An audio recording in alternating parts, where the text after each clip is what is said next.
Many of you are aware of my uh, fondness of errors, freaks, and oddities. This is just another in the series of things that I um, came across uh, most recently.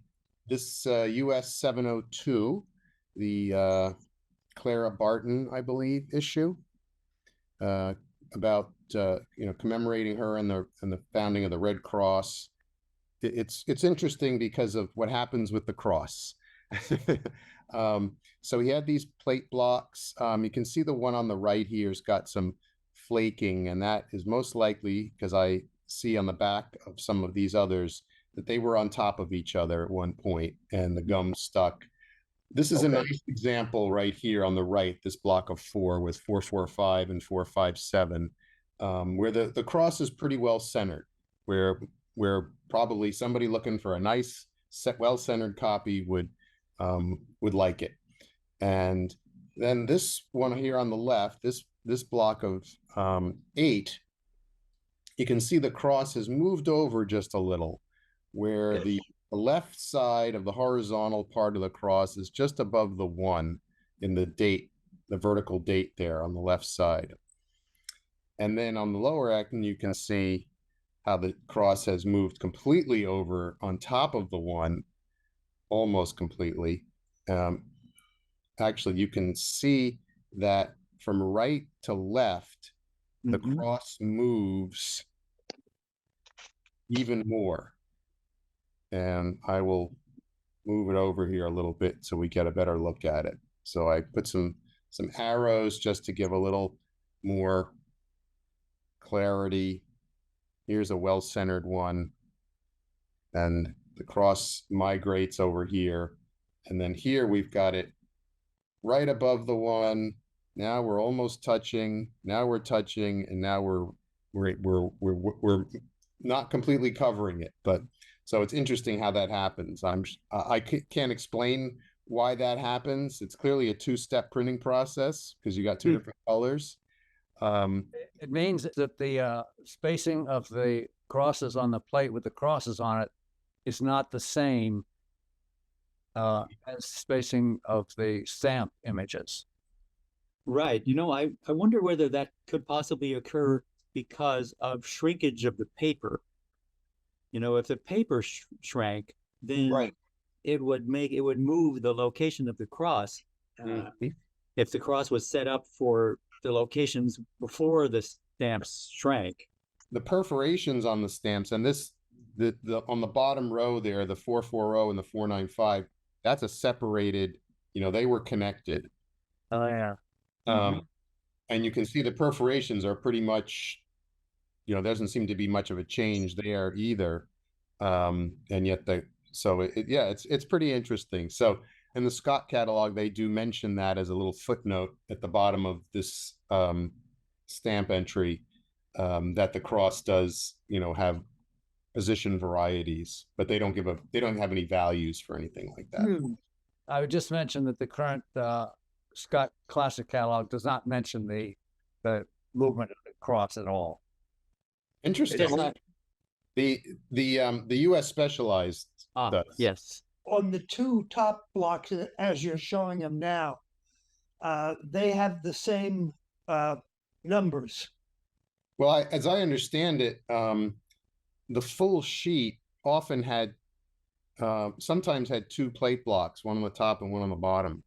Unlike the sort of more modern ones, post World War II, where there's just one up in the corner. Now, this may maybe I should rephrase it. It may be the full sheet, but not the pane that you would get in the post office necessarily, right? So there's a full sheet of like whatever it is, I don't know, 400 subjects or something, Right. And then that gets broken down into 4 100 panes. Yeah, and they all get the same. And they would have the same number, but if you were at the post office, you might get the top pane if you bought the full sheet, or you might get the bottom pane of the larger sheet. And obviously, there's one plate for the red and one for the black. But you can clearly see that although the numbers are the same, the position of the cross is not. And whether those two came from the same, exact sheet is hard, it would be hard to know. You'd have to do some Yeah. serious plating, get in the weeds with the plating, and I don't, Yeah. but it's still interesting. And obviously, there can be multiple sheets with the same numbers. Here's another one that I found clearly by accident in my own collection. And the reason I found it by accident is because I acquired an additional copy. So these are the Belgian Parcel Post Railway stamps that you may be familiar with. This is the 1902 to 1914 Q29 to 48 series. And they have the winged wheel, which is a common railway theme in Europe. And so I'm pointing out these 3 110 franc examples. You can see this top one here looks like it's pretty well centered. This is, again, a 2-color printing thing where the migration of the color, the color that sort of gets applied, I'm assuming, in the second part of the run. In this case, it would be the black. So the top one here looks pretty well centered. The wing is in the middle of the white, and the value is in that lower area. And then she starts to migrate. Now, these stamps are not from the same sheet. I have no way of knowing that. They were acquired all at different times. But I was lucky enough to, the top 2 I already had, and it's the bottom one here that I acquired most recently. And you see in this bottom one how that black vignette pushes down, migrates downward. And you can see some of that in the used example here also. Mm-hmm. Pretty heavy cancel, but you can also see that that black vignette migrated down.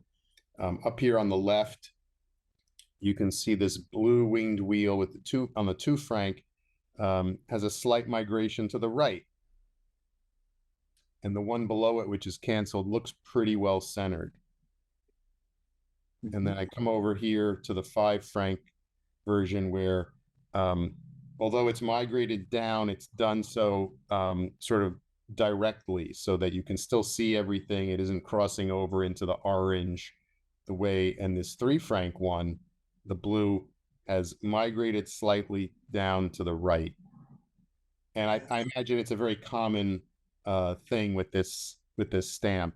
And I don't remember Scott. I don't think the Scott catalog mentions anything about it the way it does with the Clara Barton issue. All right, that concludes my short little presentation here.